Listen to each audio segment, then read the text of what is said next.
Hello and welcome to My Own Worst Enemy. We are back and we're getting ready to start turn 4 of Don't Tread on Me. Some good news to start off with. I'm using a new microphone for this recording, so I'm hoping that the sound quality has improved. We'll see, I guess, when I actually go back and do some post-editing on this. And one thing I wanted to mention before we start is I've talked about Armchair Dragoons before.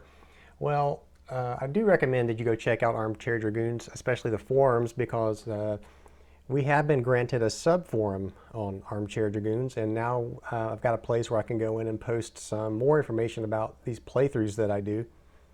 And if you want, stop by and you can leave thoughts about the current game that I'm playing, or maybe make some recommendations on games you'd like to see in future episodes or unboxings or whatever. Anyway, it's a great site. Thanks to Armchair Dragoons for letting me have that subforum, and I hope you guys will stop by and check it out. So, turn 4. Yeah, I'm BB Mike over there. So, do swing by. My name is Mike, but I am BB Mike on the Armchair Dragoons forums. Okay, so turns out that in turn 3, in the first battle phase, that we had a battle up here in Pennsylvania. It resulted in, we were the attackers, it resulted in a counterattack by the rebels, and they ended up with an exchange. And turns out I had more strength points than they did, and I said they won when they really didn't. So we have an exchange. It's whoever has more strength points is the winner. So I won the battle in Pennsylvania, and the rebels didn't. I'm not going to change anything because ultimately I don't think it would matter anyway, because Pennsylvania was one of those states where we had some reinforcements come in, and there was another battle there, and I honestly don't know if I would have held it anyway. I don't think I would have. So I'm just going to keep going. Just be aware that there was when you have an exchange, be very cautious of the strength points. That's going to tell you who won. And let's see, the other note was Washington. So when you go to place George Washington, the rule book does have spells out exactly where he should go. But one thing to remember, and I think I forgot this, but I think it worked out okay anyway. But if New York is the current target state, Washington will always end up in New York when you place him. So just kind of be aware of that. Be really careful when you're placing Washington. Check those notes. And speaking of that, when you are checking, one thing I think I've also forgotten to do, and this comes in the end phase when you're adjusting, making some final adjustments to state loyalties. If you have a state where you have Indians or Hessian units, you will lose one loyalty point for having those units in that state. And so when you do your modifications to loyalty, you do it sequentially. So you have a state like New York, where here I say, I've got complete control of New York, so loyalty is going to increase by 1, which is true. You do increase it by 1, but then as you're going down the list of what to check for making these modifications, you'll note that if you have an Indian unit and or Hessian units, you'll lose 1 loyalty. And so really, it could be a wash. And here, it probably should have been a wash, and I'm not going to change this. I can't remember what it was. And even if we get a slight advantage here, I don't think it's going to do me much good anyway. So just be careful. There's a few things you need to watch out for as you're going through and making some of these decisions and adjustments.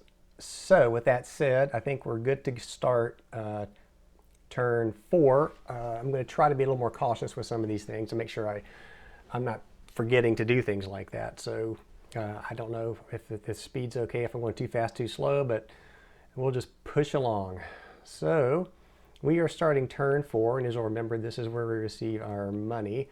We are at turn 4, and we get 12 pounds. We already have 2, so that's going to give us a total of 14 pounds to spend. So that goes up here to this 14 mark. And we follow the news instructions. So turn 4. Turn 4 is, this is a good one for us, it looks like, because I see enlistments expire down there. But I also see independence declared. So let's go take a look at that news item in the rule book. And it says, on July 4th, 1776, Congress ratified the Declaration of Independence, a sign there was no turning back for the American rebels. So now let's see, we get to add the Parker Navy unit. So we go to our units out of play box, and there should be a Parker up here. Where is he? There he is. Oh, a strength 4. Look at that. We certainly are glad to see that. So he's going to go to probably the NC box. Yeah, or NC. He's going into the at sea box. So that's good. We also get to add 1 gold band loyalist foot. So let's go grab him. And I suspect 1 gold band loyalist foot. So let's grab,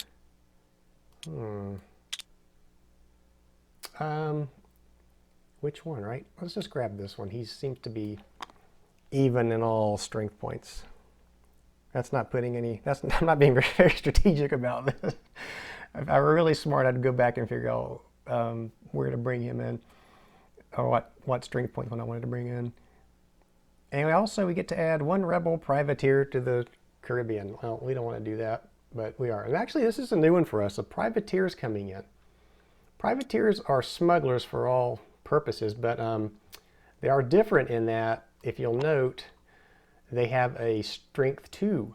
And what that means is they actually get a chance to fire back at us when we're attacking them. So they could that could pose a problem for us. They'll also get placed before the normal smugglers, the regular smugglers. They'll get placed first. They have priority in placement. So that's not good news. And, and I told you I was just going to grab this guy because he's all even. But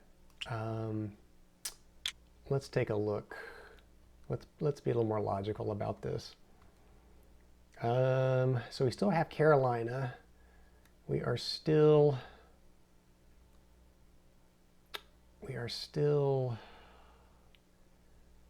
trying to take Virginia. We don't have Pennsylvania.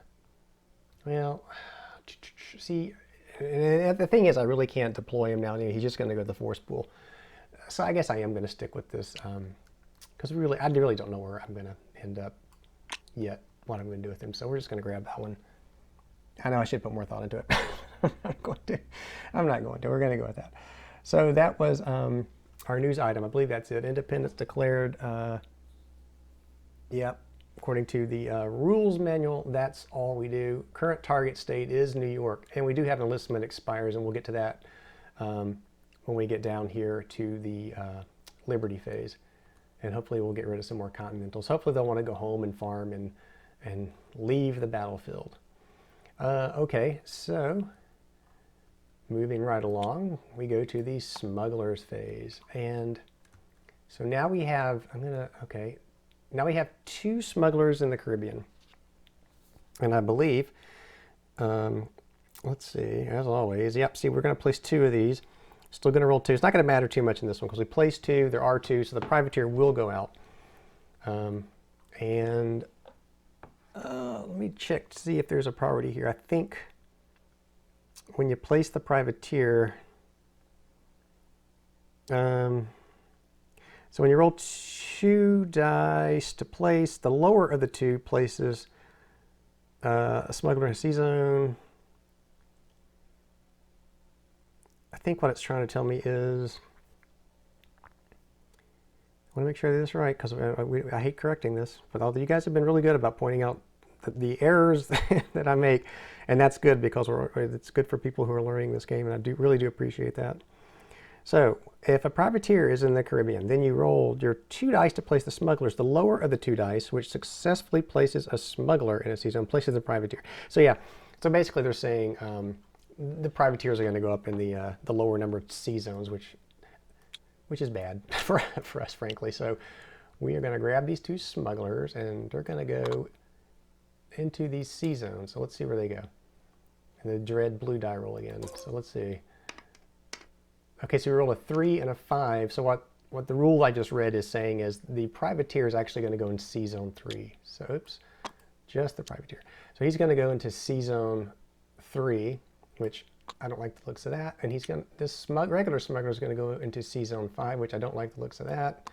We are really, really, really getting a lot of smugglers into Sea Zones. That is never a good thing. Never, never, never a good thing. So, moving right along. Still no French fleet. And now we get to attack these smugglers. What do we have to attack with? Well, we have 3 ships now that we can attack with. 2 are strength 4, 1 strength 3. And I tell you what, 1, 2, 3, 4, 5 pounds. I'm going to go ahead and spend that. I'm placing all 3 of these. So we'll get our maths right. So that'll take us down to 9, 14 to 9. And now I got to figure out where to attack. And again, like I said, your Sea Zone 1, that's the target state zone. I really want to free it up, but at the same time, look at what's happening. I haven't had too much luck clearing that out. And we've got this privateer now that we got to be careful with too. Turn 4, our target state is still New York. I really that answers one question. I don't want any, I really don't want to see any Continentals coming into New York. We want to hold on to New York. Try to keep that Liberty Bell from moving. I'm going to put the Strength 3 guy in this Sea Zone. Do I want to do that? Yeah, I do. And then I'm gonna take Hal, our newly acquired frigate, and he's gonna go to the Chesapeake Bay, I think. Yeah, we've got to free up Virginia. We don't want any. Well, you know what though? Do we want to go to Sea Zone 4? No. Well, it's just, no, we're not. I'm going to leave them there. I was going to say, because I want to get these, we are going to be attacking in here, and I do want to try to take back Pennsylvania. This would keep a Continental out potentially, but hemming and hawing, no, let's leave it like that. I'm probably going to regret this. Okay, so we're now going to attack what I just placed. So we have a strength 3 in the North Atlantic. I am going to roll for him, and let's see what happens. We roll 1. That's good. We take this smuggler out. That's actually really good. That'll keep some of the Continentals out of New York. Now this guy goes back to the in-harbor box. And now we go to Sea Zone 3, the Long Island Sound. Now this is the privateer, and what happens here?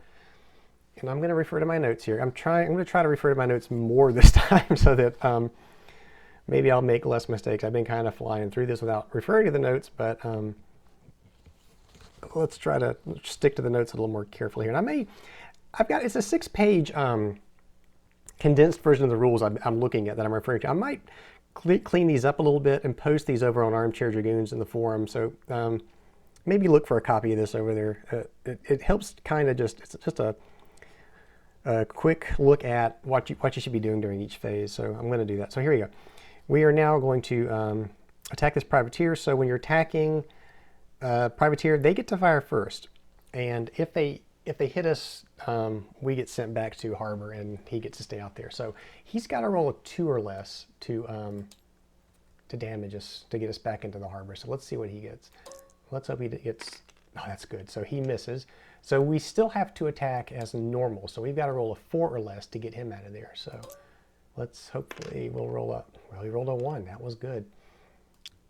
So he goes back to the Caribbean, and this guy goes back to in harbor.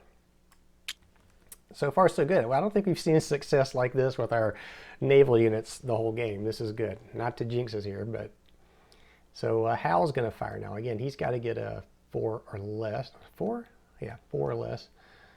And let's hope we do. Nope. Okay, well, 2 out of 3 ain't bad. So he goes back. Unfortunately, that leaves 2 smugglers in the Chesapeake. That's going to come back to haunt us when we deploy those Continentals. Maybe they'll go home, though. We do have the enlistments expiring. So we're not shadowing any French fleet that doesn't exist yet. And we go right into the British Crown phase. Winter attrition. Those are blue turns only. And the next turn looks like we get that, but not this turn. Amnesty. So if you'll remember, amnesty, and this is not going to apply, but if you have more than 5 units in the prisoner war box, either side, then anything above that 5 would go back to your available stack, but that's not going to apply here. But we go to paroles, and that will apply. So it's a 1-for-1 parole of each unit. So there's 1 Continental, so we can parole 1 British unit. So this Continental will go back to the available pile, and our British foot unit will get out and come down to our available force pool. And that takes us to unit purchase. And it's reminding us that Hessians must be purchased first. Don't think we have any, we don't, so that is good. And what do we have to spend? We have £9. And goodness. I'm really tempted to bring out one of the horse units this time. I think I'm going to. They're expensive. So a blue band, if you remember, blue band horse unit is £3. So if I take one of these, that's going to take us down to £9. 9 to 6. Make sure we do this right. And see, here's something else I'm doing wrong, and I'm sure that Mr. Madison would scold me if he were here. The rules actually state that you purchase your units, and then let's go look. You actually purchase your units, and then you deploy them. Bad habit of mine. I purchase them and deploy as I go. You don't want it's confusing, and why you can get confused is you'll forget to move your money marker if you don't. And I actually did that in this video series. So apologies to Ben Madison, but I'm buying and placing. I'm combining those 2 steps, and I really shouldn't do that. But so I think I'm going to take the this horse unit, and he is good in. It looks like he's good in the wilderness, and he's actually good everywhere, but he's really good in wilderness and farmland. He gets 4 strength points. And so you notice we have these rebel units in Virginia. I may put the horse unit in here. Problem is, we do have these smugglers. We have 2, so that could be. It will mean 2 Continentals will come into Virginia this turn. So it's going to be hard to hold Virginia, I suspect, and Pennsylvania too, for that matter. But I tell you, so let's see what they've got in here. They've got, wow, they are stacked in there. I guess this is why I don't think I could have held on to Pennsylvania, even though I did the exchange wrong.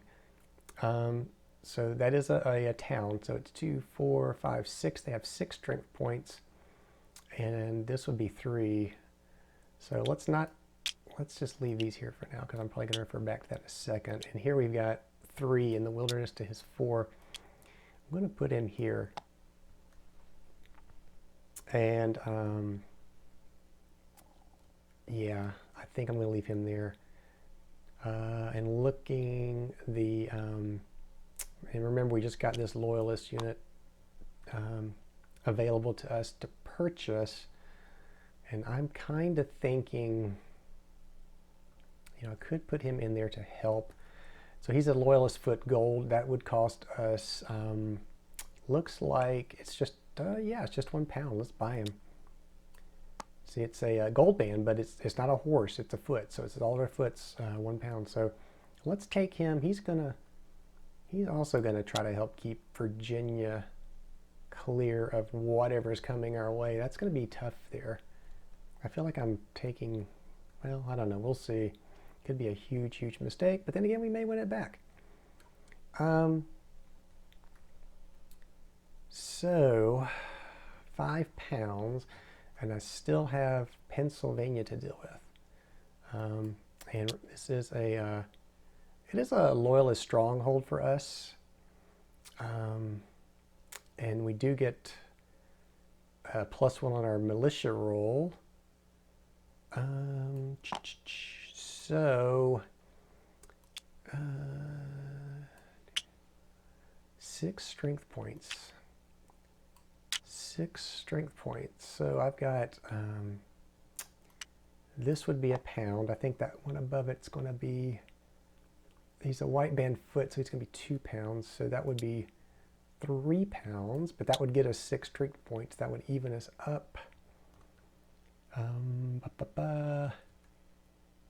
Yeah, that would be 3 pounds. So we do that. That's going to bring us down to 2 pounds.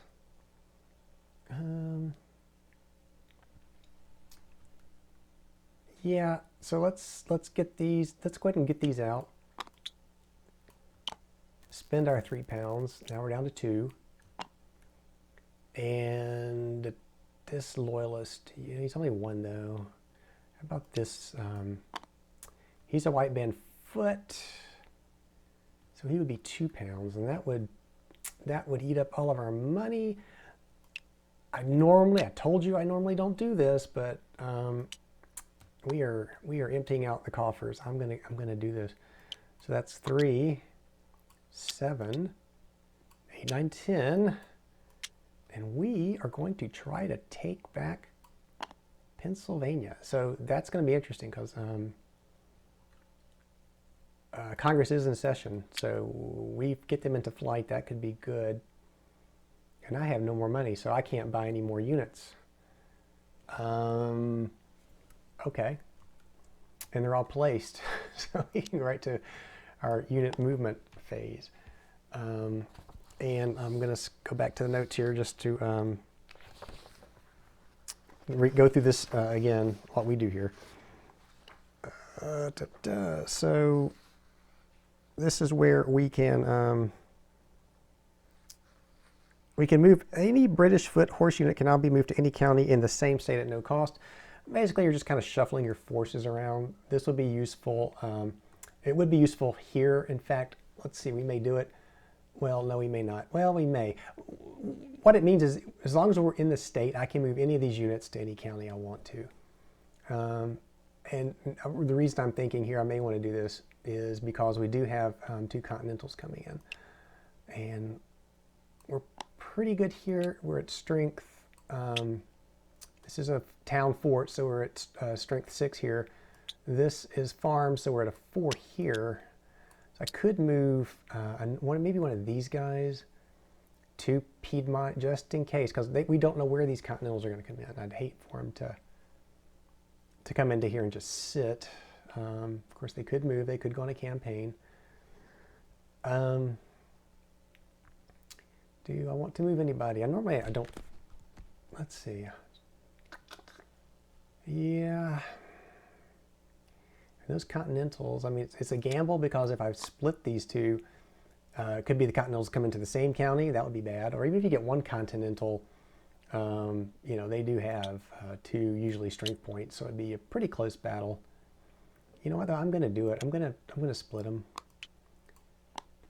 And then hopefully we can hold on to whatever's going to happen in Virginia. And that's no cost to do that.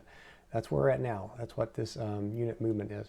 And I don't think I could shuffle the units around here some more. I'm going to leave him there. You know, I think I'm just going to leave these guys here. I don't think I'm going to move anybody else around. That will take us to this forced march. Now this is a little different. The forced march is, I'm going to go look at the rules again. I don't think we're going to do this. I'm just trying to make sure we remember all of our options. So forced march is British player can move around basically any ground troop, but not the Indians. You can force march them to another state. And when you roll a die when you do this, and the unit will survive the forced march on a roll of 1 to 5. 6, no. And there's some modifications that would go with that. And these are those modifications I'm telling you to be aware of. They're always easy to forget about. So I'm not going to force march anybody. I don't need to be losing units. I don't even want to take the chance of losing a unit right now. So we're not going to force march. The British horse action is where we could move any of our horse units, and we actually have one that I just put out in Virginia, that 443 unit. And the way this works is you can move the horse unit to any county in any state, at no cost. So this would be a great opportunity to move your horse units for free anywhere along the board. Again, I'm not going to do it because I've got him where I want him. I will say be cautious when you do this because there is the Continental Army, the Lee unit, that could impede your horse movement, your horse action here.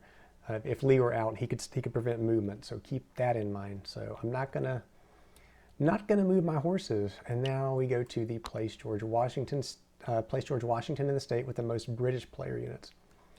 And this is where I think this is where I think I kind of got confused with this last time because I remember I think I rolled, or I said I had to roll for it, but no. The way that Place George Washington works, and this happens twice in the game, or in 2 different phases, and the rules are very specific about where he goes. And so this first British ground unit phase, you look at where you as the British player have more units. So if we look at this, where do we have more units? And he can only be in one of the middle states with the American leadership box. So we have, so we still have 5 here, I think. And we have, what do we have here? 3. And then down here we've got 1, 2, 3, 4, 5, 6. So, you know, if you look at this, you think, oh, well, George Washington's got to come down to Virginia because that's where the most British units are. But it tells you, oh, well, this is the first turn. So, in this first round, it says to place him where there are more British units. So I guess in this case, he would go down to Virginia. Reason I was hemming and hawing, well, no, here it is right here. So I'm sorry, it is in the rules. There's some there's some red blocks here that I thought I was at a hard stop, but there's more to this rule. However, if the current turn is a New York City siege, or in this case, the target state is New York, then Washington would go there instead. And if you look at our turn track, we are in a turn where New York is a target state. So he would actually stay in New York. He would not come down to Virginia, even though we have more British units down here. So he's going to go to New York. Oops, and I am flying all around the board here. So that's going to take us down to our first battle phase. Starting with New York, well, there's nobody to battle there. We are firmly entrenched in New York. We come down to Pennsylvania. Here's our first battle. So I'm going to take all of these rebel units over to the battle box and all of these British units, and we're going to put our battle marker in, being very careful to remember where we were. we don't want to make that many get back out of the militia box. Thank you. So let's spread them out here and see what we got. Alrighty, so this is a loyalist stronghold. So we will get a +1 to our militia roll. There is a blue die here, and this might be something else that I potentially missed earlier. So if we lose a battle where there's a blue die like this, we actually, instead of eliminating our units, we can actually retreat to the C zone. And I may have missed that once before, but something else to keep in mind, that you can, if you lose a battle with a blue die, you can actually retreat to a C zone. Now, if the French fleet is out there, then that's not quite the truth. You have to, well, we'll probably get to that, but not as easy if the French fleet's out there. But if the French fleet's not out there and you lose in county with a blue die, you can retreat to the C zone instead of eliminating. So, okay, so we're just going down the standard battle procedure here. So Pennsylvania is their loyalties. The first thing we want to do is see where they're at. I think they were pretty low. They are. They're at, their loyalty is a 2, so we're going to mark that. Current loyalty is at 2. And let's see what a roll for militia is going to be. And remember, we get a +1 here, so we roll. I'm getting all 1s today, but we add another 1 to that. Isn't going to matter. So it's we get nobody and they get 3. Yikes again. So let's add up our strength points. Remember, we're attacking. This is the first phase. We place these units, and we are in a town. So that's that third strength point factor on the unit marker. So it's 7, 8, 9, 10. That's all we have. So let's put our 10 in. And the rebels have 2, 4, 6 plus 3 is 9. So it's 10 divided by 9 to get your percentage. That hasn't changed. But just on the 100% chart table here, the combat results table, I don't like that. I was hoping for something better than that, but we didn't get it. So if well, let's see what happens. This is the county where Congress is currently located, and as I mentioned that, see, I'm got to be careful here because Congress is in Pennsylvania, and so they actually will, I think, shift this our combat table column down one more. So let me go double check. Like I said, I should be referring to my notes. I'm looking at the rule book right now. The battle takes place, yeah, where Congress is. Then it's a column shift in favor of the rebels. So that's going to take us down to 65 because Congress is in session. So now let's roll and see what we get. And we're attacking, so let's roll this red die and see if it's nicer to us. 4. So we cross-reference this. It's a counterattack.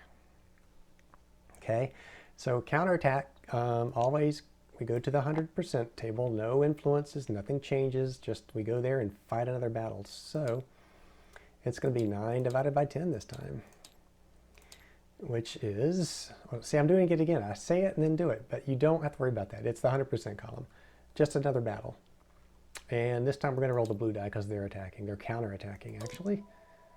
And that's going to give them a 4. That's an exchange. So, remember what I said about the exchange. The side with more strength points wins, and the side with less loses. So this means that the rebels lose because they had 9 and we had 10. They are eliminated. So these committees of safeties come back to their force available, and these Continentals will go to the prisoner of war box. And now we must eliminate 9 strength points from our side because we have to do that. We have to eliminate whatever strength points they had from our side. Remember, we had 10, so this is going to hurt. We're going to have to leave one of the 3 strength pointers behind. And I believe it specifically says that the weakest unit retains the field, because I really like to leave the white band out, but I don't think I can do that. So let me double check here. Yeah, it says if this will result in the winner losing every unit, which it would, we retain our weakest non-militia unit. So that's going to be this guy. I don't know. I'm trying to be fair about this, the only reason I'm thinking about if that's right is because when they say that your weakest unit, I don't know if they're referring to overall or just the strength point. So here, really, if you're looking at just the strength point of in towns, these are equal. They're equal units. And so I think, I don't know if the intent is to, randomly pick one of these 2 or say, well, overall, this guy is the weaker unit and therefore you must leave him. Honestly, I think it's, in this case, I think we would roll a die to see which of these 2 would stay out there. And I haven't encountered this before, and I've completely forgotten. So here, let's see. You know what we're going to do? We're going to roll a die.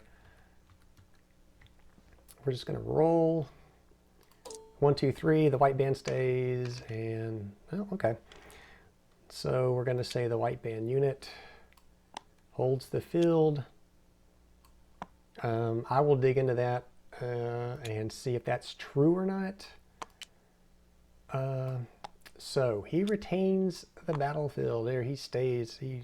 Oh, you know what this means? This will put Congress into flight. So let's go to the Congress in flight battle effect. So this is Rule 813. If Congress is in a state and a battle occurs in the county in that state marked Congress icon, which it is, because that's where Congress is in session. The battle ends with the British player forces in control of that county. Then Congress is put into flight. So they go into the in-flight box. And Congress has no battle effect while it is in flight. And we add +1 to the loyalty of the state because they were put into flight. Okay, so let's add +1 to Pennsylvania. Excellent. We have Congress running off. That's good. Just checking out. There was some more red stuff there. I think these are updates to the rules. But okay, we're good. No, they're in flight. We won a battle also, so we also get another loyalty point for that. So it's actually going up to 4 now because we won the battle. And my goodness, I think that is it. Now that's interesting because I had a I had a really strong stack of British units in there, 10 strength points worth.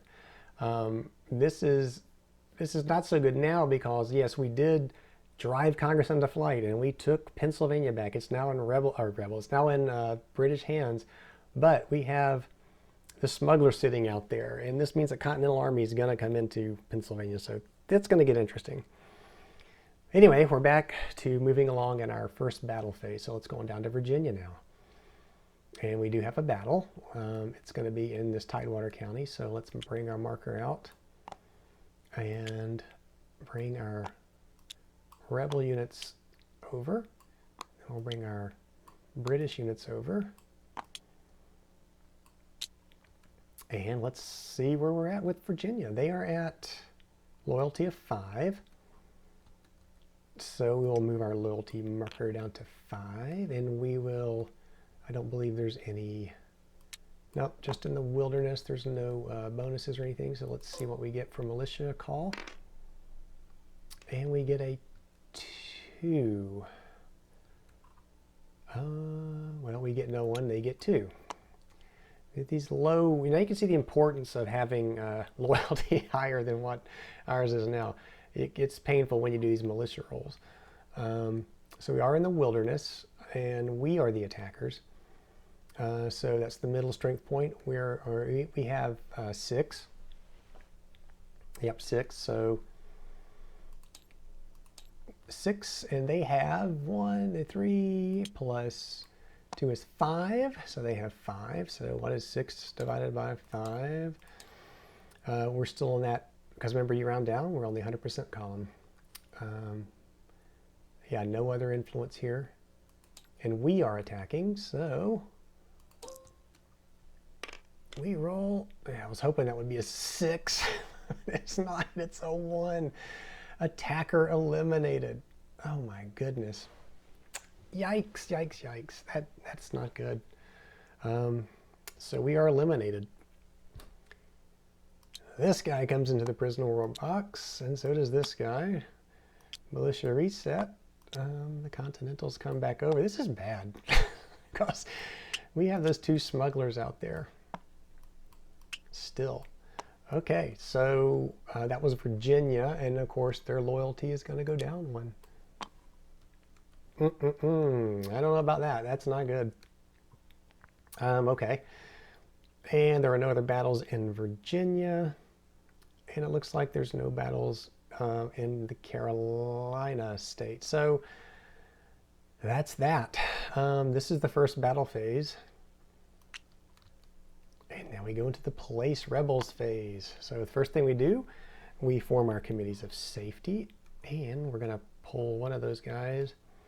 So remember what you do is you roll 1d6 and roll a 1 to 5. You're going to get a committee of safety going into one of the lower states. If you roll a 6, I believe it's 2 to the target state. It is. And of course it'll go randomly in the county. So let's roll to see where the first, or not the first, well, okay, 5. So we have 1 committee of safety going into state 5. All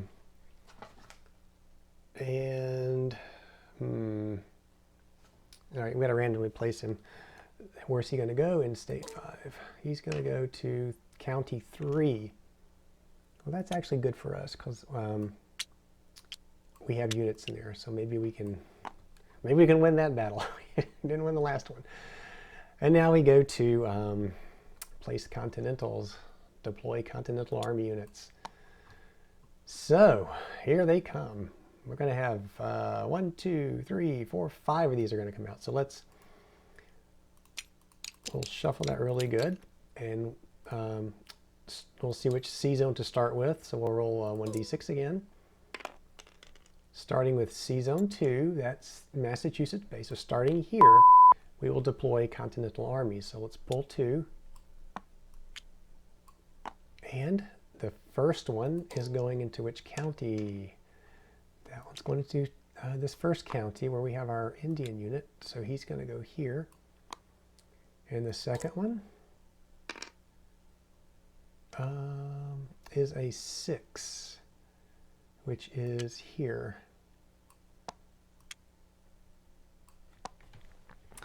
And then we move right along. Nobody in C zone 3. Come down to C zone 4. We pull a random Continental and roll. And he's going to go into county 5, which is this one. So let's put him there. And we move down to our next C zone. I'm going to pull 2 more. There's that Lee unit, which we didn't want to see. And there's Benedict Arnold. Both special Continental Army units. The Arnold unit is not going to matter too much now. He won't show up till later.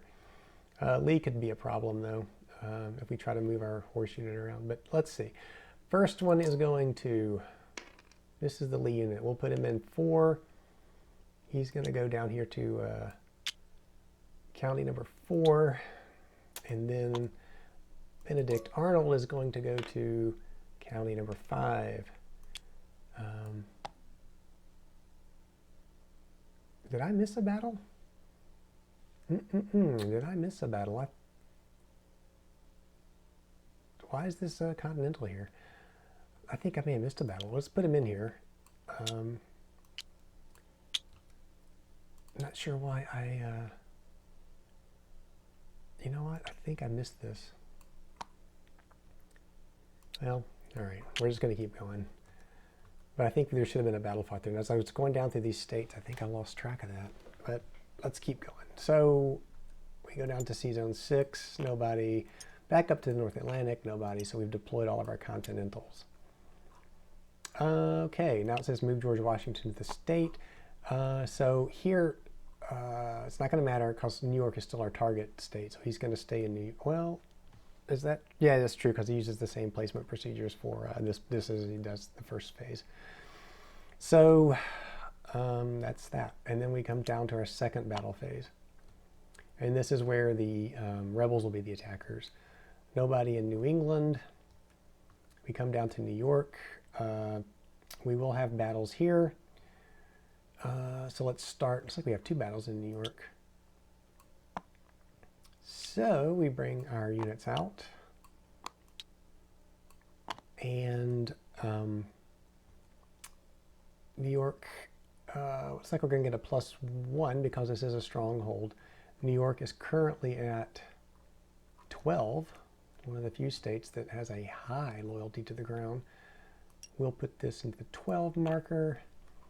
And I believe we're going to go back and look at this because we are looking at our call for militia. And the reason I'm looking at the notes is because when you roll for militia, you have basically 4 things you want to remember to check. And I made a mistake, so I'm going to call this out. The 4 things you look for: are there any Indians or Hessians in the state? So this will add -1 to the militia roll because there are. We have both in New York, so that's going to give us a -1. We do have, this is taking place in a county with the British flag, so it's actually going to add 1, so that's going to be a wash. And then it says, note that Quebec and Penn Quaker County get no militia. Well, we remembered that. We've been doing good with that. And Vermont. So you always look at Vermont, and I kind of have been forgetting this, I think. But it's neutral right now, so it's not going to matter. But if it were pro-British, we'd get to add a +1 to this roll. So we've got a wash. We've got loyalist county, but we have Indians and Hessians involved in New York State, so it's a wash. It's whatever we roll now. So we were at 12. We're going to roll. That's going to give us a 4 on the militia table. So we cross-reference, and it looks like we get 2, they get 1. And you can see why having the loyalty higher is good for you. You want to get more militia, the most militia that you can. Okay, so remember, they are attacking in the wilderness, so it's their attacker strength points. It's the first column in the strength points, so it's 2 plus 1 is 3. So it is 3 for them, and we are at 3 plus 2 is 5. So it is 3 divided by 5. Puts the marker on the 50%, round down, so it's on the 50% column. They are attacking, so let's see how they do. They roll a 2. Attacker eliminated. Well, that's good. That's all we wanted to see. So this comes back. This guy goes to the prisoner war box. This guy comes back to the frontier. We reset this. And George Washington's sitting over here. And you know what that means? It means I forgot something else. And let me go back and look. I think when George Washington is in play, I should be looking at my notes, but I've gone back to the rule book, so it's takes a little more time to find this. George Washington, I thought he actually would influence this battle, but maybe it's I'm not seeing it. Let me look at my notes. Maybe he doesn't. I thought he did. I thought if Washington were sitting there, I thought it was a column shift. So let me go look in the here we go. No, I don't think it's a column shift here. I think here's the note that says if George Washington is in the state where the battle took place, then we never get the +1 loyalty for winning. So even though we won in New York, we do not get to raise their loyalty any. And I don't know if they can even go up any more or not anyway. Well, yeah, they can. They can go all the way to 16. But we can't do that because Washington is there. So, okay. That's that. And now we have to fight this next battle in New York. So let's pull out the units. Battle marker goes in. And this is in a farm county. We do get a +1 to the militia roll, but remember we have to take the -1 because there are Indian units and Hessian units in that state. And I don't think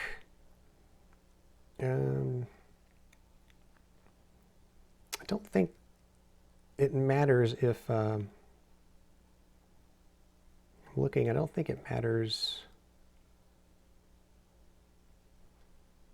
Well, actually, it does. Yeah, it's when they're involved in the battle. I didn't look this up last time because they were involved. But anytime they're involved in a battle is when we have to subtract the -1 because they show up to fight. Then we lose some of our militia call. So in this one, well, we do have Hessians, so we are going to still lose that -1. It's a wash again because it was a stronghold county. Going to be a straight roll on this table. So let's just roll. And remember, we're still at 5. That's a good roll. We get 2, and they get 1. They're attacking in a farm county, so that's the middle number on the counter. So it's 2 plus 1 is 3, so 3. And we have 3 plus 2 is 5. So 3 divided by 5 puts us same spot. And that is that. So we roll to see how they do. And they roll a 4, so that's an exchange. Okay, that's not bad for us. So we had we had 5, they had 3, so they lose because it's an exchange. And we have to get rid of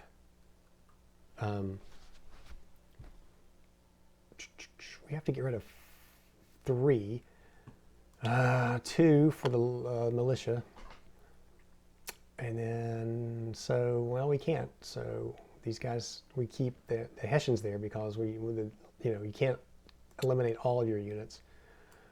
So he's the only unit left. He gets to stay. This comes back. We do not get a loyalty increase because Washington is in New York. And that ends the battles in New York. And it looks like we did pretty good there. That's not bad. And we need to hold New York to have any chance of stopping that Liberty Bell from going up. Pennsylvania, no battles there. Virginia. This is where I still don't understand what I did wrong here. I think I may have just moved this marker down by mistake when I was counting them. Is that what I did? I don't know. I think that maybe this marker was up here. I remember looking at I may have slid it down, but I really don't remember.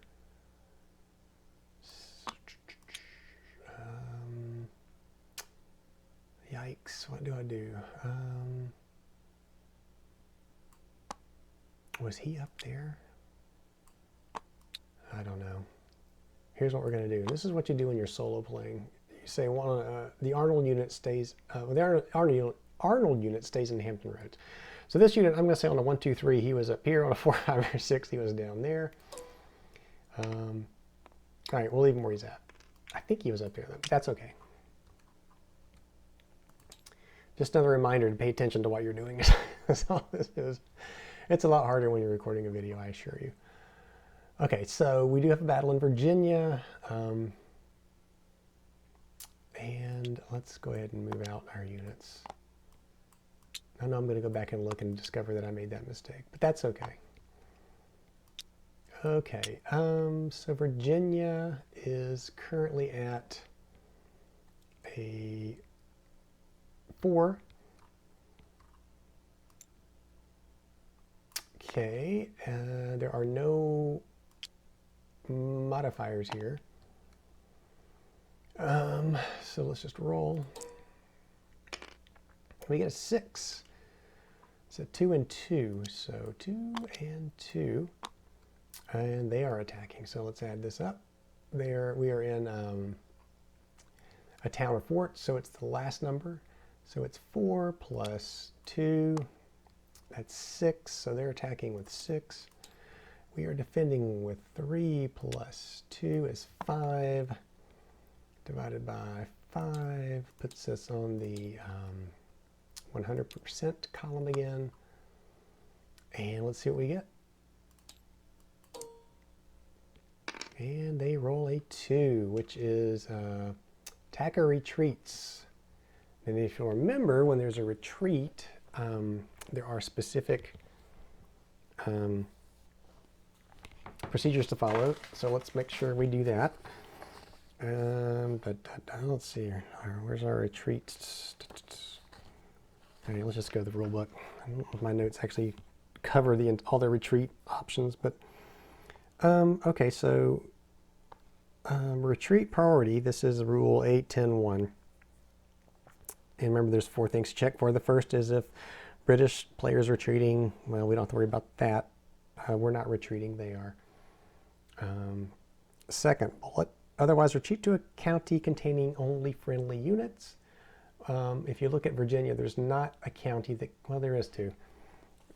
The county number 2 contains only friendly units, but not going to matter because it has to be one county. He can't jump counties, and the counties are in order 1, 2, 3, 4, 5, 6. So it's actually a line, if you will, and this county is adjacent to this county, which is adjacent to this county, which is adjacent to this county. So they really can only go one way here, and that's Piedmont.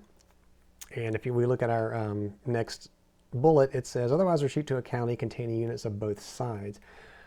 And this will immediately trigger a new battle in the refuge county. So these Continentals will retreat to Piedmont with this Lee unit. And this comes back down. So we did win this battle. And what'll happen is this there'll be a new battle. So let's give ourselves the loyalty for that, for winning that battle. We'll go up to 5 for Virginia for now. May come back down depending on what happens here. So we have the this was an attacker retreats with the possibility of a pursuit. So we could actually choose to pursue. And I'm just checking the rules, making sure I'm not getting something wrong here again. So it says that we may now, and what I'm looking at is I don't think you're required to move anybody, and I don't think you're required to move everybody. I think if we had more units, we could probably elect to move just certain ones to fight this battle. Yeah, here we go. If the player wins an attacker's retreat with pursuit, and forces the rebels to retreat, the player may elect to pursue the retreating rebels into the refuge county with any or all of his forces. So we don't have to do this. And if we had more units, we could move just 1 or 2. But if we do, whatever happens, there's going to be a new battle fought in this county. So let's take a look. See if we want to actually pursue, because what's going to happen now is we're in a farm county, loyalist stronghold. So we have all right. Oh, I thought there was somebody. All right, so that's fine. We need to spread these out anyway. And I promise you I won't forget that we were in Southside. So we're in the farmland. So they have 7 strength points sitting in that farmland. So they have 7. We have 4 sitting there now, even though it is a stronghold. So 4, yeah, so we're going to pursue. I'm definitely going to pursue with this guy. And I'm pausing because I just realized we still have to deal, well, no, we've already done that. See, that gives me nightmares. We've already deployed our Continentals. I'm going to pursue with the hopes that I can win this battle and drive these forces out. I would love to do that. So we have Arnold, this Continental, and this Lee unit. And now we're the attackers here because we pursued. So it's a new battle. It's Virginia. We said their loyalty was, it's a 5. So we actually do get to bump that up because we did win that last battle. We roll for militia. We get a +1 because it is a stronghold. 4, so that's a 5, and that's going to be a 1 and a 1. So we get 1, they get 1. Could have been worse. And we battled. So we're in farmland. We're the attackers now, because remember, we pursued them to this county. So it's the second number on the counter. That's farmland. So it's 2, 4, 6, plus 1 is 7. And they are defending with 5, 7, 8. Oh, that doesn't sound good, does it? 7 divided by 8 is the 65% column. Okay, it is what it is, but we're attacking, so let's roll this red die and hope we get a nice roll. And we roll a 2. Okay. We're seeing that ping-ponging effect again. This is the attacker retreats with the possibility of pursuit. So where were we? We were in south side here. So we go back to that retreat priority, starting with number 1, that the British player units are retreating and the French fleet is present in the adjacency zone. Then we apply a special rule. Well, that's none of that applies. So we got number 2. Otherwise, retreat to a county containing only friendly units. So where are we? We're here. We do have friendly units in Piedmont, but they're not adjacent. There's a county between us, so we can't do that. Otherwise, retreat to a county containing units of both sides. We don't have that here. We may have had that if I, depending on what I did or didn't do up here. but that's irrelevant now. So we can't do that. So we keep going. And if the refuge county contains both rebel and British, no. If it does not contain, no, we can't do that. Units unable to retreat are eliminated. The only exception here would be if we had fought this battle here, we could have retreated to the sea, but we didn't. We have nowhere to retreat to because we can't retreat into an empty county. So we lose. Darn it. All these units go into the prisoner of war box. I'm going to put Lee on top so we know he's out. These guys hold the battlefield and reset this. And the Virginia loyalty will be decreased because we lost that battle. Ugh, that's bad. That is not good. Okay.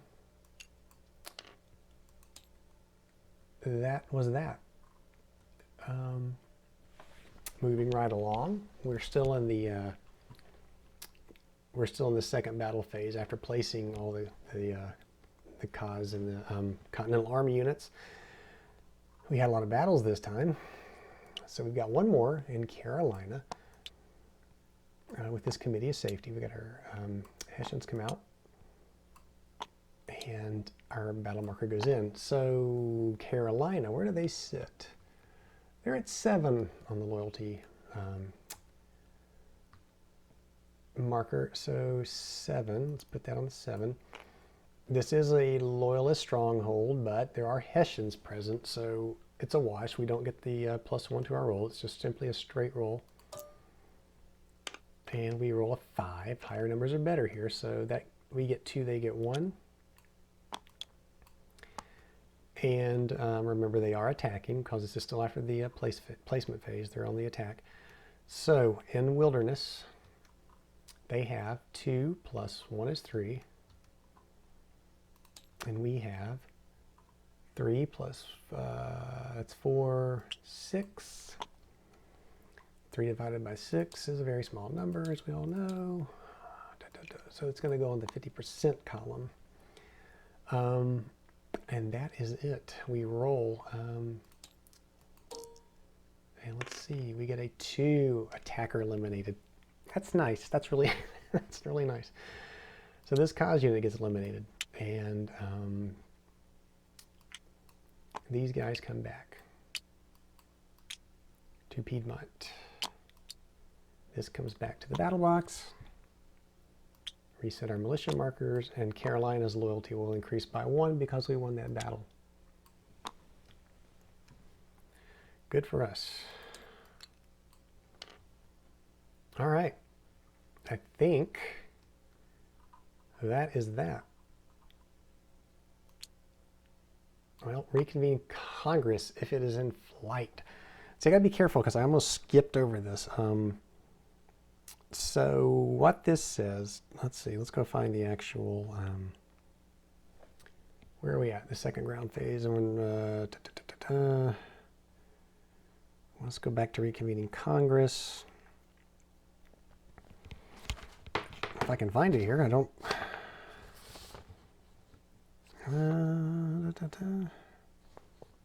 Just reconvene Congress. 10-2. It's telling me right there, and I don't see 10-2. Why don't I see 10-2? I don't think that might be. I think that's actually I'm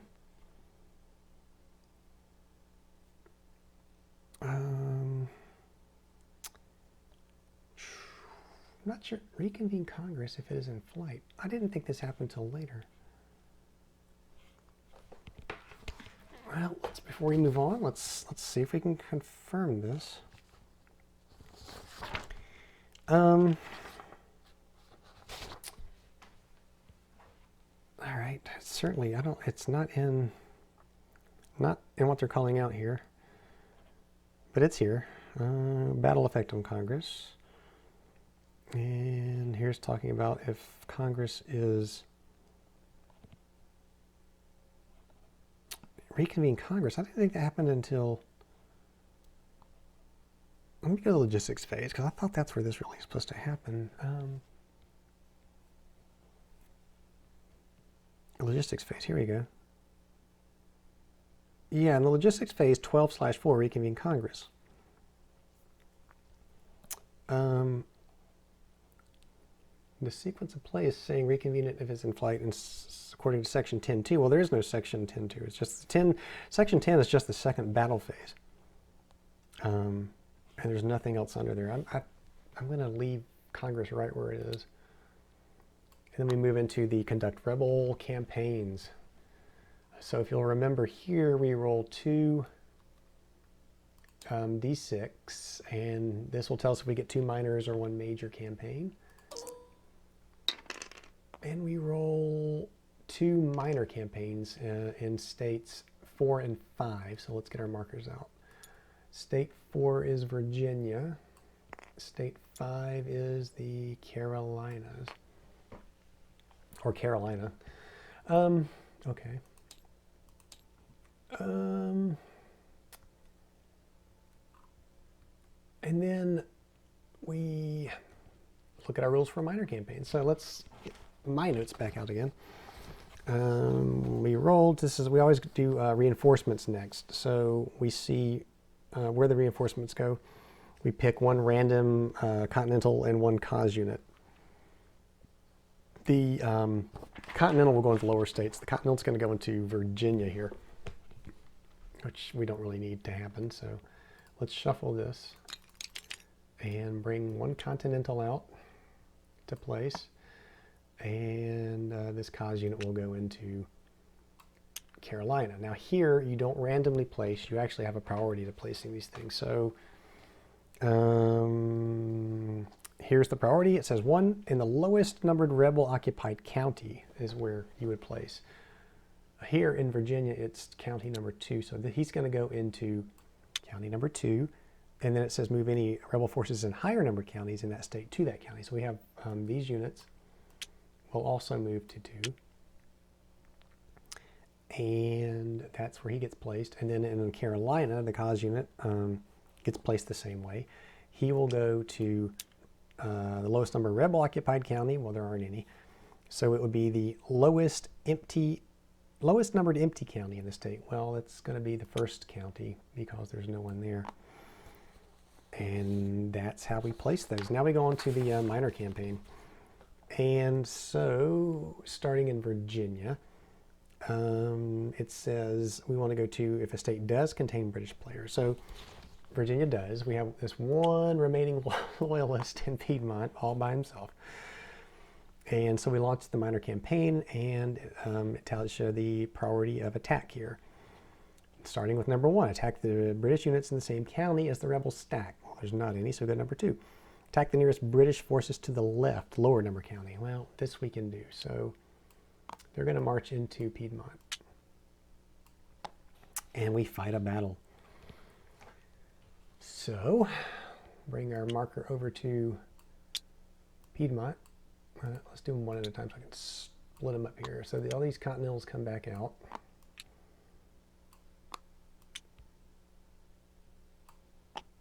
Oh my goodness. It is a rally against this poor little loyalist. You know, this is kind of cruel, I think. All right, so Virginia, they are at 4. And anything special about Piedmont? No. No Congress in session here.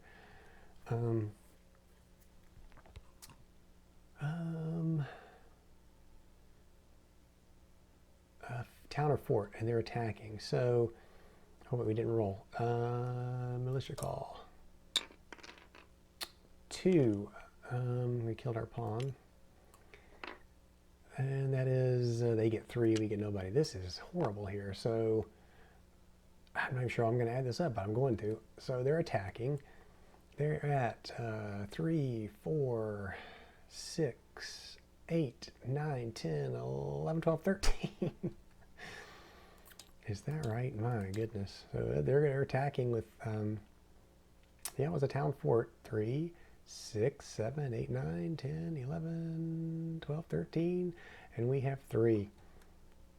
So what is 13 divided by 3? It's a big number.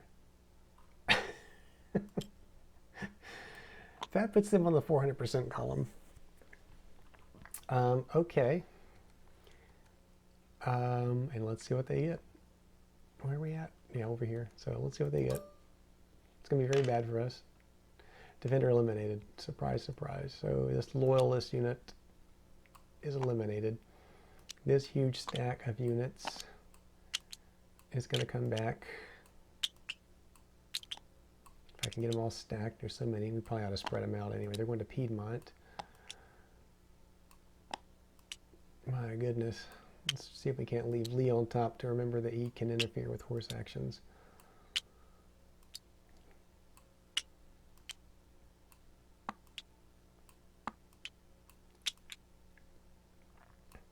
Gosh, all right, this gets reset. And we just lost Virginia, so the loyalty comes down. So whatever mistake I did or didn't make over here, I don't think it would have mattered a whole lot anyway. Okay, moving right along, we go down to Carolina. So the same thing's going to happen here. We look at our attack priority, and starting with the lowest number, no, that's the placement. We're going to contains British players. Attack British units already in the same county, no. Attack the nearest British forces to the left. There aren't any lower, no, but there are higher. It says attack the nearest forces to the right. So we're going to have a battle in Piedmont. So we bring our battle marker to Piedmont. This Committee of Safety is going on the march. We have a loyalist stronghold, but we have the Hessian unit, so there's going to be a wash on our militia roll. We won't get any +1. We do, but we also get a -1 for the Hessian units being there. So Carolina is currently at 8 on the loyalty chart. It's just a straight up roll to see who shows up. A 4, so that is 1 and 1. They are the attackers, and this is in wilderness, so it's that first number on the counter, so it's 2 plus 1 is 3, so they're attacking at 3, and we are defending at 3, 4, 5. So it's just 3 divided by 5 for that percentage. Rounding down puts us on the 50% column, or rather puts them on the 50% column. They attack, and it is attacker retreats with the possibility of pursuit. Again, you have to go look at your retreat priorities. We'll do that. So where are we at? We're in Piedmont. Retreat to a county containing only friendlies. No. Retreat to an empty county. Well, they can do that. So they're going to retreat to this county. And then we can pursue. And it's wilderness. We're going to pursue. So they're moving into this over the mountains county, and we are going to pursue and attack. So they did lose. We won a battle in Carolina, so this actually should go up. Did I?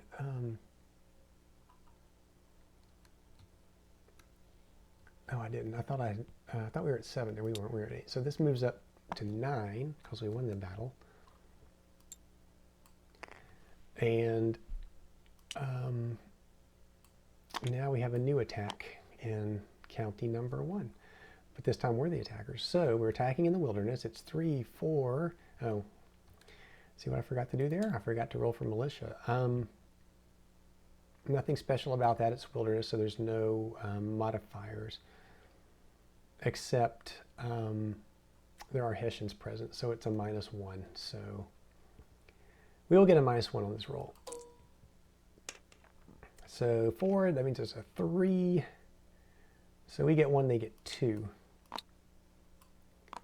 And we are attacking in the wilderness, and we have 4 plus One is 5.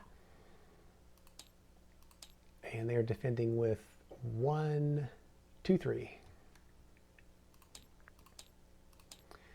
That will put us on the 150% column. And we're attacking, so we're going to roll this red die. And we roll a 6, defender eliminated. That's just what we needed. Eliminates this cause unit. We reset these. And we get to stay in County 1 of Carolina. This comes back. And we bump Carolina up 1 more, because that's another battle won in Carolina for us. That's going to end the minor campaign. So we, bittersweet for us. we held on to Carolina, but we've really lost control of Virginia. So let's see. That's going to take us to the logistics phase. I just want to make sure that I'm not missing anything. I'm not. I don't think I am. Looks like we're all right. So let's go to the logistics phase. This is where we go to the trading with the enemy. Not going to come into play for us here because we have no money to spend to boost loyalty. So we go to naval transport.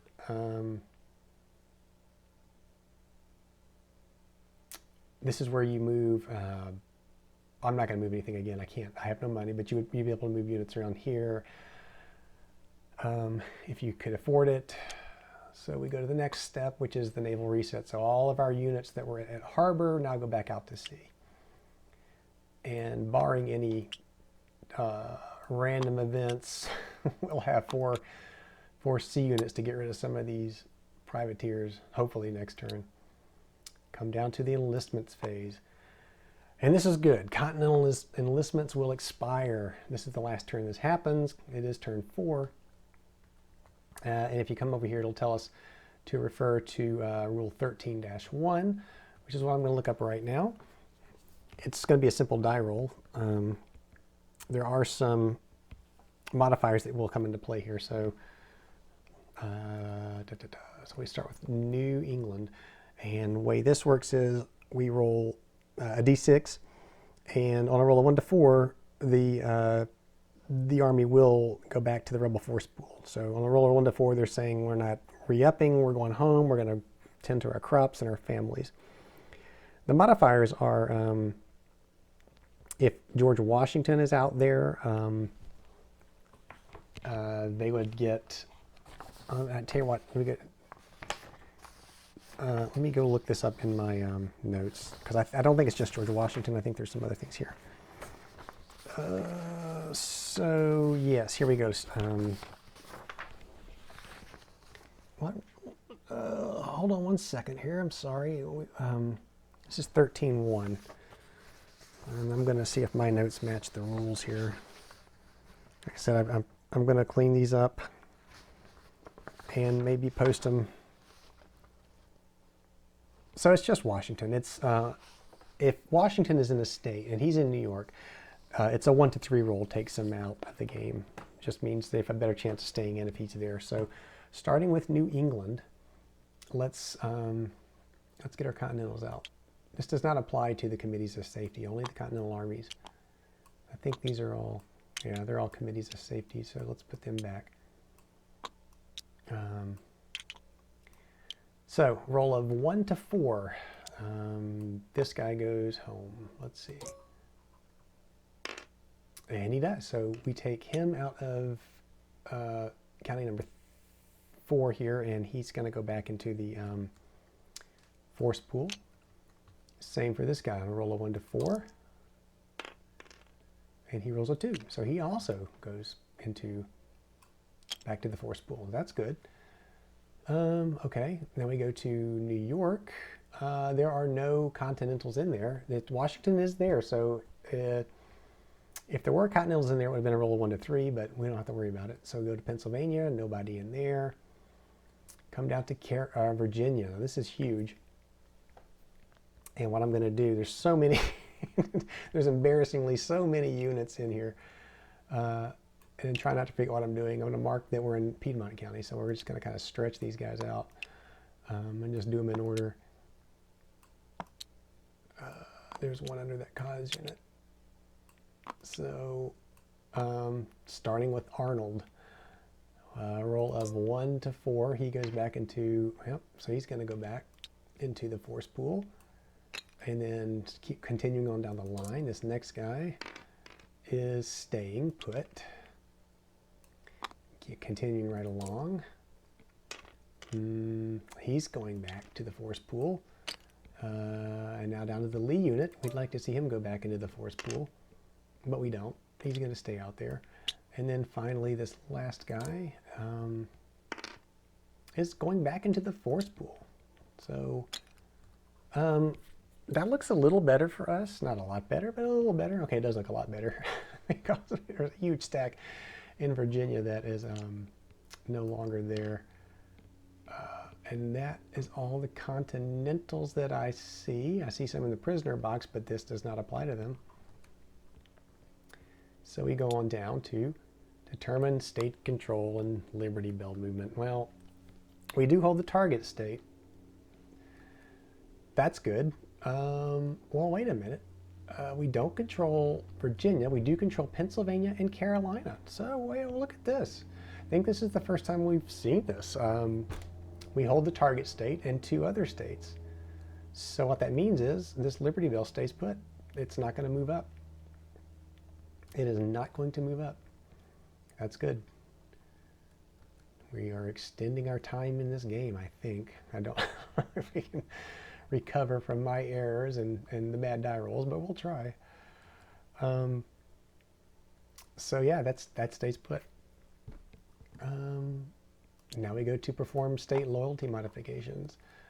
And the way, got to be careful here. Like I said, I think I made a mistake last time with the Indian and the Hessians being present. So let's go to our 13-4 state loyalty modification. So looking at New England, there's only rebel units there. So it's no question that New England, their loyalty will drop if it can. And it can go to 0, so it does.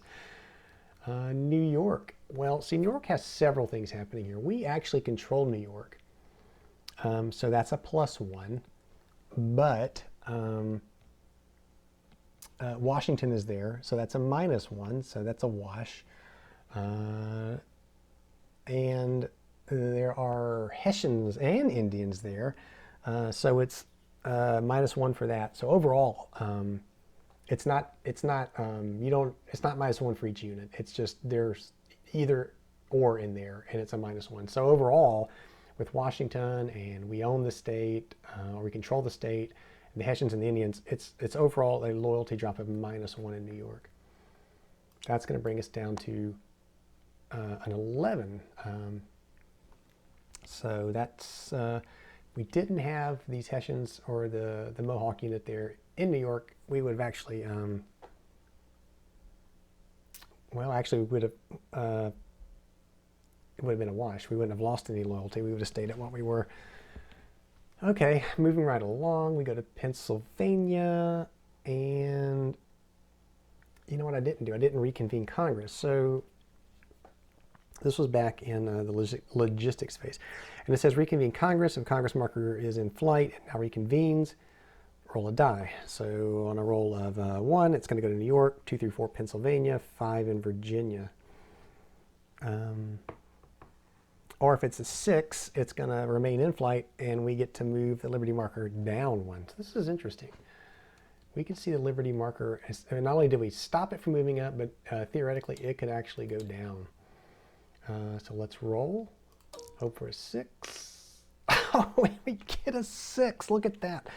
That is awesome. So that means that they remain in flight, and we actually pushed the Liberty Bell back down to 2. Wow, this is turning out to be an extremely good turn for us, even though I think I got something wrong in Virginia, but that's okay. This is good. All right, so sorry about that. I skipped reconvening Congress in that last phase. we were looking at our loyalty markers, and Pennsylvania's ours. So Pennsylvania goes up 1. There's no Hessians, no Indians. It goes up. And then we look at Virginia. There's only rebel units. It goes down. Oh, to 2. Not good. Carolina, it's a +1 because we control it, but remember, -1 because there are Hessians in Carolina, so it's a wash there. Carolina stays at 10. And that's the loyalty modifications. Determine control of Quebec. All's quiet in Quebec still. We still hold it with these 2 units that have not moved all game.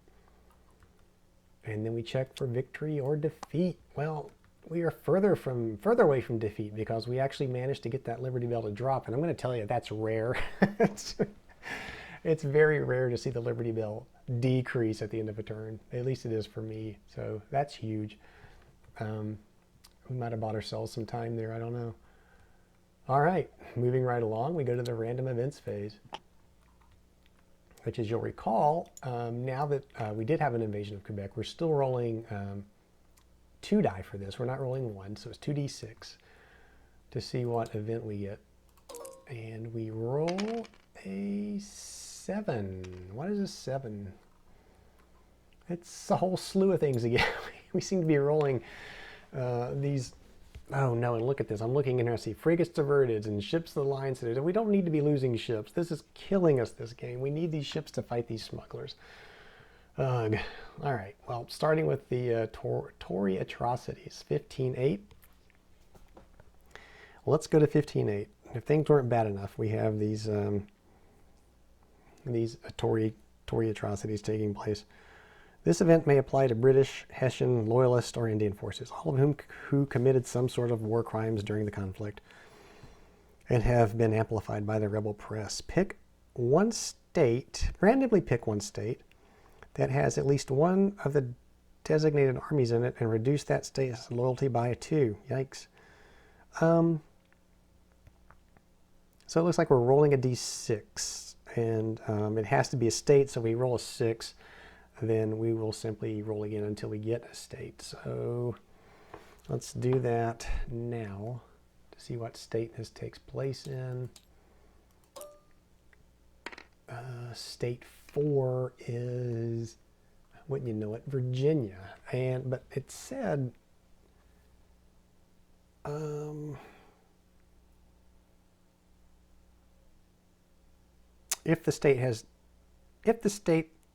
if no state has that particular type of unit and it treated as an event. So is it saying here?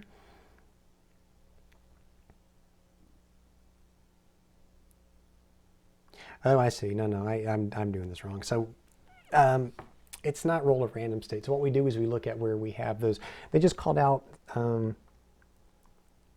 British, Hessian, Loyalist, or Indian forces. So, well, okay, basically any force. So we have forces in New York, Pennsylvania, and Carolina. So what we would do is roll for just those 3. And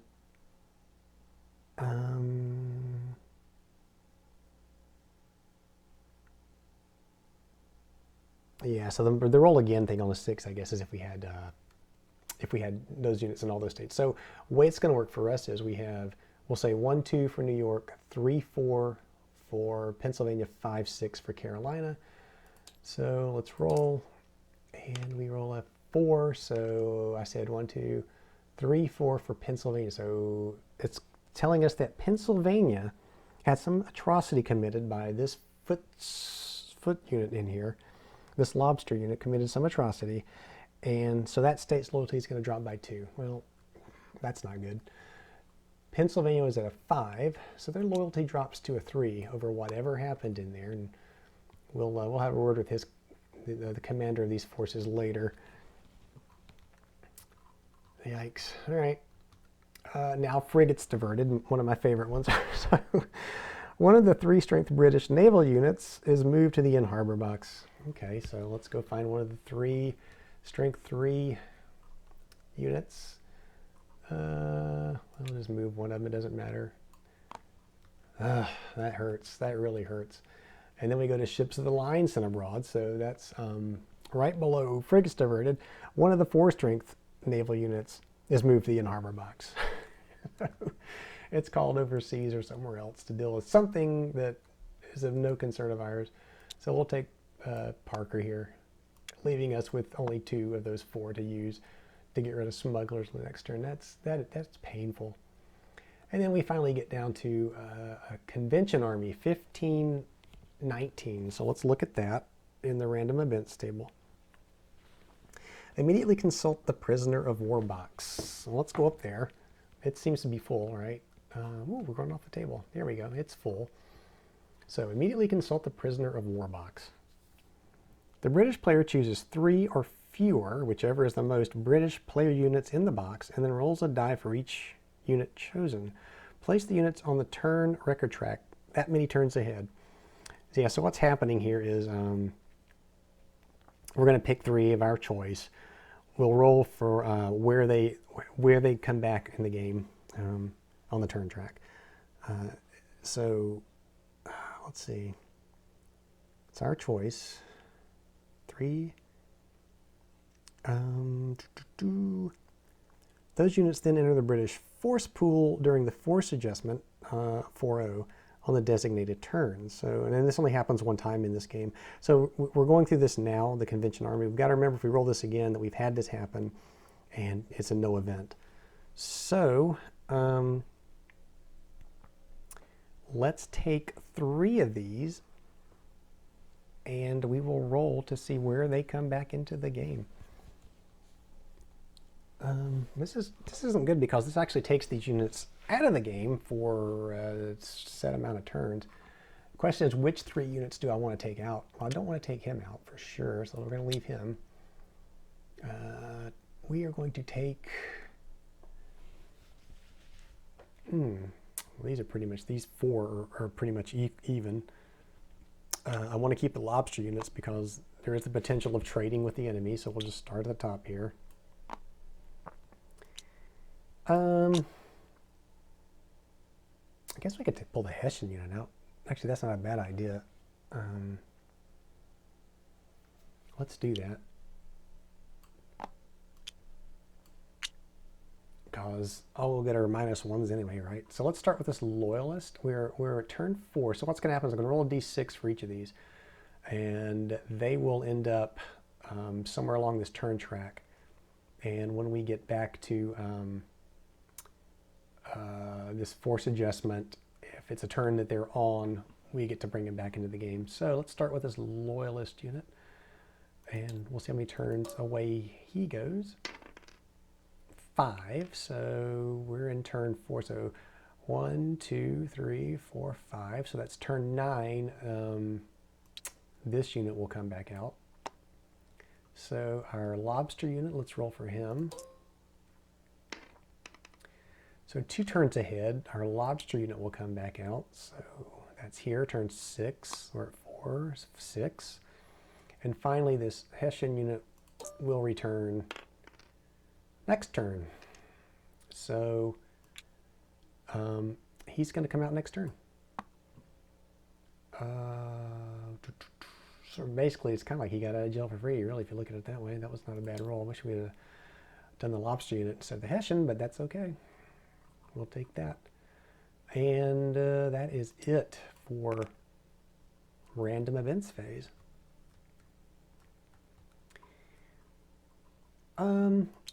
Yep, and we will advance the turn marker to turn 5. And we'll bring this back up. I will not move him out yet because that's the start of turn.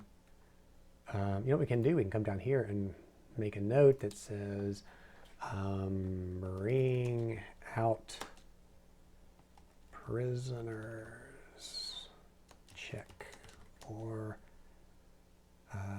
start of turn.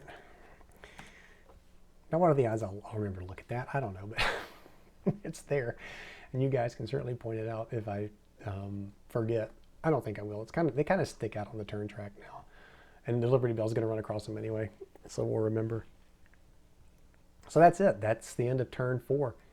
And looking at the board, it's amazing how fast things changed here. New England was full of Continental, full of rebel units. Well, yeah, Continentals. It's pretty empty now. There's not that much left in there, just these committees of safety. We hold New York, and I believe, let's see, yeah, we're going to, New York is still a target state for turn 5, so we still hold New York. That's good. We have a lot of strength up there. Pennsylvania is at risk with this smuggler out here. We don't hold Virginia. This is a problem. We have pretty good representation of some rebel units in Virginia, and it's going to get reinforced if we don't take out these smugglers. And as we saw,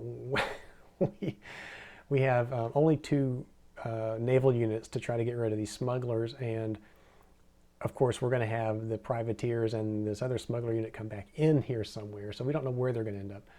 So it doesn't look too bad right now, but then again, if you look at it, maybe it does. We're holding on. It was huge to have the Liberty Bell go down. I'm not gonna, and to have Congress, yeah, that was huge. It keeps them in flight.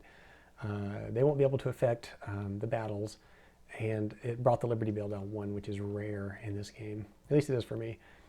I'm gonna go back. I'll look and see. I know that for some reason it said before the logistics phase to go back and look at putting this returning Congress from flight. And there was nothing in the rule book about it, and I don't remember that, so I'm going to have to go back and check that. If you guys know, please leave a comment about that.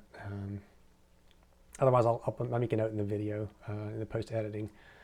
And yeah, I think that's it. I think